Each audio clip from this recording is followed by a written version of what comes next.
years of excellence. Sun International Institute of Tourism and Management. వాళ్ళ మొత్తం funding అంతా వాళ్ళ చేతిలో ఉంటుంది.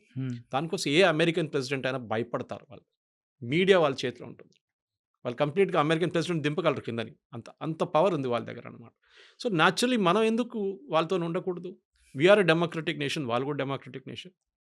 వాళ్ళ దగ్గర ఉన్న కోయిలేషన్ మన దగ్గర లేదు. వాళ్ళకి 30 కోయిలేషన్లు ఉంటాయి, 30 పార్టీలు ఉంటాయి, అక్కడ 26 పార్టీలు ఉంటాయి. మన దగ్గర అంత పెద్ద ప్రాబ్లం లేదు ఇక్కడ భారతదేశంలో. నలుగురు చంద్రబాబు నాయుడు జేడీయూలు అంటారు. మనకు ఒక ఫిజికల్ కనెక్షన్ ఉంది, మనకు ఒక ఎమోషనల్ కనెక్షన్ ఉంది వాళ్ళతో. ఇప్పుడు సోనియా గాంధీ సపోర్ట్ చేయమంటే వాళ్ళ పార్టీ కోసం చెప్తున్నారు అంతే, వాళ్ళ పార్టీ నుంచి ఓటు రావాలి. కానీ మీరు అడిగిన second part of the question, ఈ వార్ ఎవరైనా గెలుస్తారా అంటే డెఫినెట్గా ఇరాన్ ఓడిపోతారు, దాంట్లో డౌట్ లేదు. దాంట్లో 2-3 కారణాలు ఉన్నాయి. ఒకటి సపోర్ట్. మీరు చెప్పండి, ఒక్క దేశమైనా ఇరాన్ సపోర్ట్ చేస్తున్నారు ఇప్పుడు? Even Russia is not supporting. లేదు.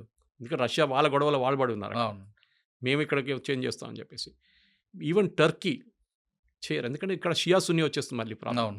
వాళ్ళు రారు, ఎవరు రారు. ఇప్పుడు ప్రాబ్లం ఎక్కడ రాబోతుందంటే వీళ్ళ మిసైల్ స్ట్రెంగ్త్. ఇప్పుడు చూడండి, ఫస్ట్ డే స్టార్టింగ్లో 200 మిసైల్ కొట్టారు, డ్రోన్లు కొట్టారు. దాని 100 అయింది, మళ్ళీ 50 అయింది, మళ్ళీ 20 అయింది, మొన్న కొట్టిందేమో 8. అంటే వాళ్ళ మిసైల్ స్ట్రెంగ్త్ తగ్గి వస్తుంది, వాళ్ళ ఇన్వెంటరీ తగ్గుతుంది. ఎందుకంటే వీళ్ళు క్రియేట్ చేసిన 3H వీళ్ళ శాటిలైట్స్, వీళ్ళ ప్రాక్సీస్ అంటారు చూడండి, హెజ్బుల్లా, హూతీస్ అండ్ హమాస్. వీళ్ళు ముగ్గురిని వీళ్ళు వెపన్స్ ఇచ్చి, డబ్బులు ఇచ్చి లాస్ట్ 40 సంవత్సరాల నుంచి వీళ్ళు ఒక కంప్లీట్ ఎంటిటీగా క్రియేట్ చేసుకున్నారు వీళ్ళు. ఇప్పుడు ఏమైందంటే వీళ్ళు మొత్తం పోయారు. ఇప్పుడు వీళ్ళు హెజ్బుల్లాని ఫినిష్ చేసేస్తారు, నస్రుల్లాని ఫినిష్ చేసిన తర్వాత హమాస్ని ఫినిష్ చేసేస్తారు. హూతీలను యూఎస్ వాళ్ళు చూసుకుంటున్నారు. చూడండి, హూతీ వైపు నుంచి ఒక్క మిసైల్ కూడా రాలేదు లాస్ట్ 1 వీక్లో. హెజ్బుల్లా అయితే మర్చిపోయారు ఫైరింగ్ అంటే ఏంటనేది. సో టెక్నాలజీ లాంటి ఫీల్డ్లో Israel is a leader sir. అది మీరు హెల్త్ కేర్ టెక్నాలజీ ఉండొచ్చు, డిఫెన్స్ టెక్నాలజీ ఉండొచ్చు, ఏ టెక్నాలజీ. చిన్న దేశం, పాపులేషన్ మన ఢిల్లీ పాపులేషన్ లాగా దానికే తక్కువ. సో అట్లాంటి ఒక దేశంతో మనకి న్యాచురల్ అఫినిటీ ఉంటుంది. ఇరాన్లో ఇవాళ ఉన్న లీడర్లు రేపు ఉండరు, కానీ ఇజ్రాయెల్లో ఉన్న లీడర్లు అక్కడే ఉంటారు. అది ఇవాళ నెటన్యాహు వెళ్ళి ఇంకెవరైనా రావచ్చు. గోల్డా మీర్ టైం నుంచి స్టార్ట్ అయింది అది. ఇట్సాక్ రబీన్ కానివ్వండి, బెంజమిన్ మెకెన్ కానీ, వీళ్ళందరూ ఉన్నారు. ఇజ్రాయెల్కి definite they want and independent. వాళ్ళ as a nation we have a right to exist. ఎందుకంటే వీళ్ళ ప్రిన్సిపల్ ప్రాబ్లం ఎక్కడ వస్తుందంటే, ఇరాన్ లాంటి దేశంలో ఇవాళ కూడా UN డిబేట్ చూశాను నేను రాత్రి. చాలా బాగా రిప్లై ఇచ్చాడు ద ఇజ్రాయలీ డెలిగేట్.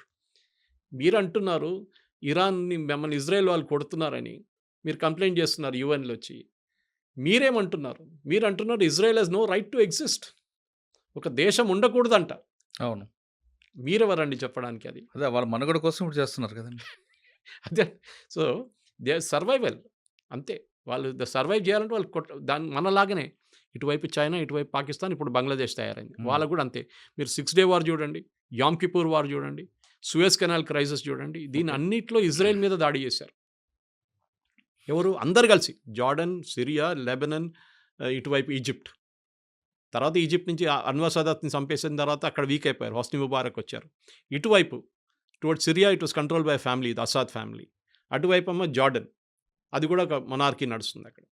సో ఇప్పుడు ఏమైపోయిందంటే వీళ్ళు ముగ్గురు ఎవరికి కొట్లాడలేదు ఇజ్రాయెల్తో. వీళ్ళకి తెలిసిపోయింది, కొడితే వాడు రిటర్న్ డబుల్ కొడతాడని, డబుల్గా ట్రిపుల్ కొడతాడని వీళ్ళకి చాలా అర్థమైపోయింది. వీళ్ళందరూ కలిసి దాడి చేశారు కదా 6 Day వార్లో. ఈ సౌదీ అరేబియా ఫండింగ్ ఇచ్చింది వాళ్ళకు. ఇచ్చిన తర్వాత కూడా ఓడిపోయారు వీళ్ళు. అప్పుడు బేసిక్ ఉండే ఇజ్రాయెల్ దగ్గర ఫైటర్ ఎయిర్క్రాఫ్ట్ కూడా లేకుండే అప్పుడు. ఏదో అమెరికా ఇచ్చిన కొన్ని ప్లేన్లు ఉండే అంతే. ఇప్పుడు చూడండి, ఈ ఇరాన్ దాకా వెళ్ళి 1500-2000 కిలోమీటర్ తిరిగి వచ్చి కొట్టి రిటర్న్ వస్తున్నారు. అది ఒక్క ప్లేన్ కాదు, మొన్న కొట్టిందంటే ఫస్ట్ దాంట్లో 200 ప్లేన్లు. And they didn't lose a single one. ఇప్పుడే మొత్తం డిఫెన్స్, వాళ్ళ ఎయిర్ డిఫెన్స్ కొట్టుపడేశారు. They having total dominance of the skies. అదే ఈవెన్ ట్రంప్ కూడా చెప్పారు చూడండి. సార్, ట్రంప్ పాకిస్తాన్ వైపు వెళ్ళడం, ఆయనకి లంచ్ పెట్టడం, ఆ పాకిస్తాన్ ఎయిర్ బేస్ వాడుకోవడం వెనక ఉద్దేశం ఇరాన్కి సపోర్ట్ చేయమని ఇండైరెక్ట్గా. పాకిస్తాన్ ప్రధానమంత్రి ఎవరండి? మునీర్. షాబాజ్ షరీఫ్. ఆయన ఎందుకు విలువలేరండి?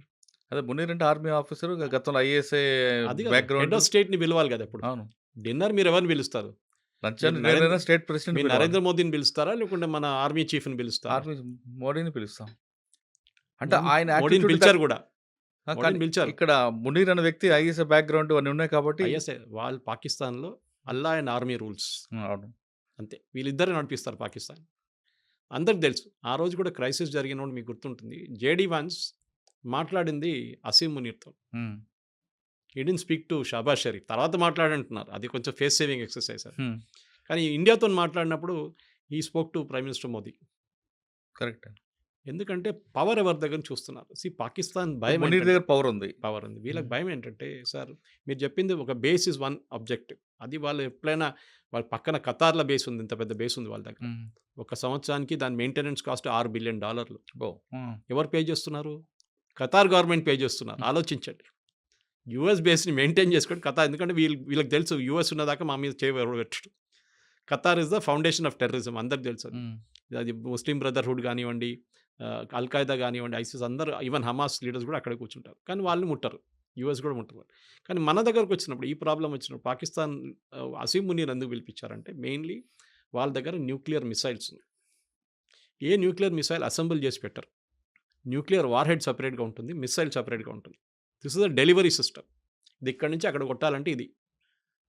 దాని మీద 50 కిలోలు పెట్టాలన్నా, 100 కిలోలు పెట్టాలన్నా, న్యూక్లియర్ వెపన్ పెట్టాలన్నా డిసైడ్ చేసేది లాస్ట్ మినిట్లో. మన కైరానా హిల్స్లో మనం కొట్టినప్పుడు we didn't hit the missiles. మనం ఏం చేసామంటే వాళ్ళ కేవ్ బయట కొట్టాం. వీళ్ళందరూ అండర్ గ్రౌండ్లో పెడతారు. పెద్ద కొండ కింద పెట్టుకుంటారు. ఈవెన్ ఇరాన్లో ఫైడ్రో చూడండి, నటాన్స్ చూడండి, వీళ్ళన్ని న్యూక్లియర్ ప్లాంట్స్ అన్ని. నటాన్స్లో ఒక ప్లాంట్ పైన ఉంది, మిగతా కింద ఉంది. వెరాజ్ ఇన్ ఫడ్రో the entire thing is below the 250 metre concrete barrier ఉందండి. దానికోసం బంకర్ బస్టర్ అంటున్నాం. సో అసీం మునీర్ ఎందుకు తీసుకొచ్చారంటే బేసిక్లీ వీళ్ళ దగ్గర ఉన్న మిసైల్స్ ఎక్కడ వెళ్ళకూడదు. ఇరాన్ పోతే అల్ఖైదా వాళ్ళు లేకుంటే ఎవరైనా తాలిబాన్ వాళ్ళు వచ్చి కొట్టి తీసుకెళ్తే న్యూక్లియర్ మిసైల్ తీసుకెళ్ళి పాకిస్తాన్ దగ్గర ఒక్కటే ఉంది ఇప్పుడు ఇస్లామిక్ నేషన్లో. ఎవరు తీసుకెళ్తారో తెలియదు. రేపు అసీం మునీర్ లేడు, ఇంకా వాళ్ళ గవర్నమెంట్ పడిపోయిందో ఏమో అని అంటే ఆర్మీ చూసుకుంటారు. గవర్నమెంట్ ఏం చేయలేరు అక్కడ. గవర్నమెంట్ మన దగ్గర న్యూక్లియర్ బటన్ మోదీ దగ్గర ఉంది, అక్కడ న్యూక్లియర్ బటన్ ఆర్మీ చీఫ్ దగ్గర, మునీర్ దగ్గర ఉంది. అది చాలా క్లియర్ అన్నమాట. సో దానికోసం పిలిచి ఏమన్నారంటే ఆ మిసైల్స్ అంతా మేము చూసుకుంటాం. దీనికన్నా ముందు కూడా భారతదేశం అటాక్ చేసిన గుర్తుంటుంది మీకు. అందరూ అన్నారు అమెరికా చూసుకుంటున్నారు పాకిస్తాన్, దానికోసం ఆపారు బాంబింగ్ అని. కరెక్ట్. ఆ వెపన్స్ వాళ్ళ చేతిలో పడకూడదు.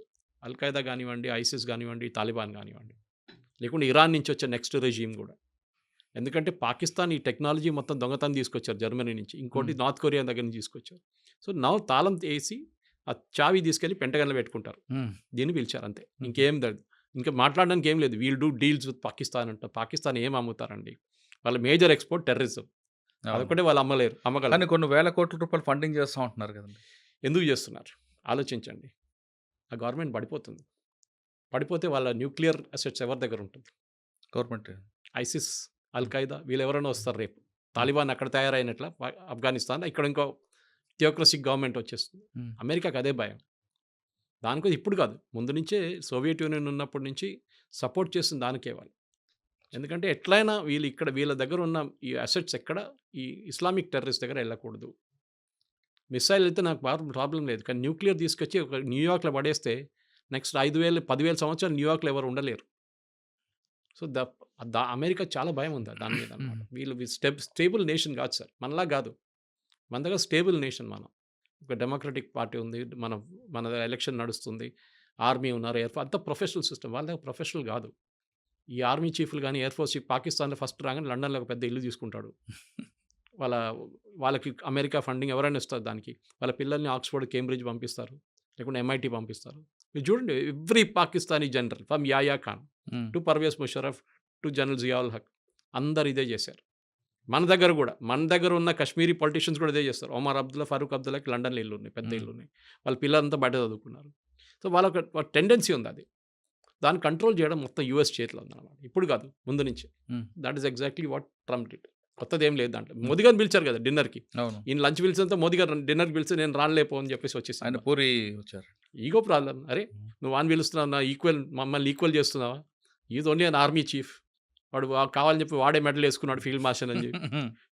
సార్ ఫైనల్గా చెప్పండి, సోనియా గాంధీ గారి స్టేట్మెంట్ మాత్రం కేవలం ఎలక్షన్ చూడాలండి. అంతే ఇంకేం లేదు. ఇప్పుడు కాదు కదా, అంటే అటు తిరిగి మన దేశంలో రెండు పార్టీలు విభేదాలు రావా? కొత్తదేం కాదు కదా సార్. ఇప్పుడు సోనియా గాంధీ స్టేట్మెంట్ మీద కూడా మోడీ గారు ఇంకా వేరే వాళ్ళు కామెంట్ చేస్తారు. ఇది ఒక వార్ నడుస్తుంది ఇప్పుడు, ఇన్సైడ్ వార్. మోదీ గారు కామెంట్ చేయరు. మోడీ గారు కామెంట్ చేస్తారు. ఎవరికొరకు మోదీ గారు IT టీం ఉన్నారు, వాళ్ళ అమిత్ మాల్వియా లాంటి ఉన్నారు, వాళ్ళు కామెంట్ చేస్తారు.